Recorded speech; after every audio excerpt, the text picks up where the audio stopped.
So in our previous video, we said that there are several ways of solving systems of linear equations. The first way is to graph the lines and see where they intersect. Now, what if we don't want to graph it? Because really graphing might not be very reliable.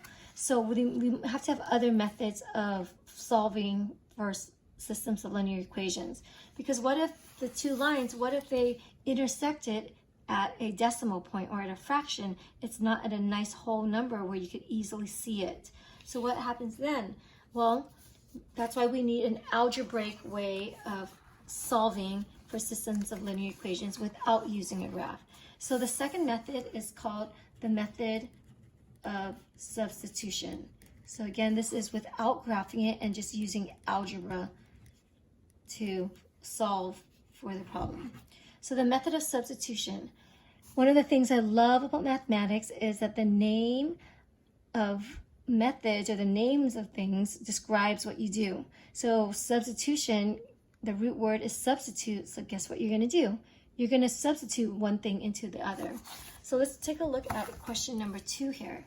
Question number 2, I'm just going to write it here. 5x minus 3y is equal to 13 and x is equal to 3y plus 5.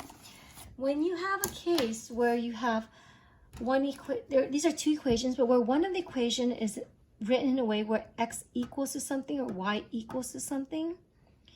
So when you have it where a variable is equal to something, the method of substitution is going to be the best method to use, because what you're going to do is we're going to substitute, I'll call this line 1 and line 2.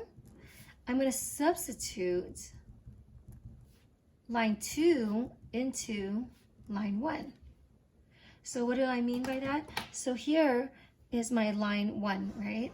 So I have 5x minus 3y is equal to 13. But I know from line 2 that x equals to 3y plus 5. So I know that x is equal to 3y plus 5. I'm going to substitute this into wherever I see my x from the first equation.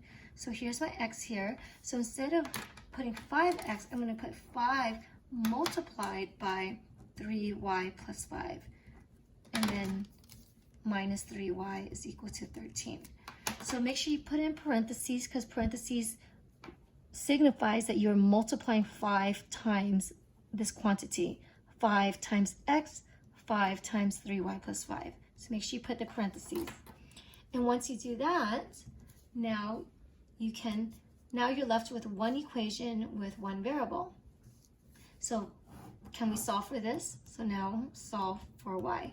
We sure can. We did this in the first chapter, right? So to solve for this, first thing I do is I get rid of the parentheses by distributing. I end up getting 15y plus 25 minus 3y is equal to 13. So remember the steps of solving for an equation. Get rid of the parentheses. Then I look at the left side and I ask myself, does it look pretty? Yes or no? Can I combine any like terms? I can combine 15y and negative 3y. If I combine these, I get 12y. And the 25 sits by itself, equals 13. Okay, so now it looks pretty. Now I decide, do I want my y on the left side or on the right side? I want to keep my y on the left side. So I'm going to think to myself, I want the y on the left. So if I want the y on the left, I need to get rid of the 25. How do I get rid of 25? I subtract 25 and that becomes a 0. Whatever I do to the left side, I must do to the right side. So as a result, I get 12y, this becomes 0, is equal to negative 12. So, and then last but not least, I need y to sit by itself, so I need to divide by the coefficient. And again, the coefficient is the number that is attached to the y. So I divide both sides by 12. By doing so, 12 divided by 12 is just 1. Mission accomplished. Y is equal to, this becomes negative 1. So here I realize that y is equal to negative 1 using substitution, the method of substitution. But I'm not done with this yet, because remember what we mentioned in a previous video is that a solution always has an x and a y value because it's the point where the two lines intersect. So since I have the y value, I need to find x value now. So now the last step is to solve for x.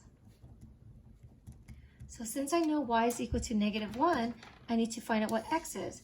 Well, you can find out what x is by plug in y is equal to -1 into either equation. So you could plug in y equals to -1 into either one of the original equations. It doesn't matter which one you plug it in, you should get the exact same x value. And the reason why it's the exact same x value is because, remember, each line represents one of these, and the point, the solution, is where they share the same point, where they intersect. So it doesn't matter which line you plug your y in, you should result in the same x because that represents the intersection. So I'm going to pick the easier one to plug it in. So y equals to -1. I'm going to plug it into this equation here. So x is equal to 3y plus 5. I'm going to plug in my -1. So when I plug in my -1, I get x is equal to 3 times -1 plus 5. Therefore, I get -3 plus 5. Therefore, I get x is going to equal to 2. So here, x is equal to 2. So my answer then, you could write it as x is equal to 1, x is equal to 2, y is equal to -1, or you could write it as a point 2 comma -1. You could write it either way. And again, that means that these two lines, if you drew them on a graph, they would intersect at 2, -1.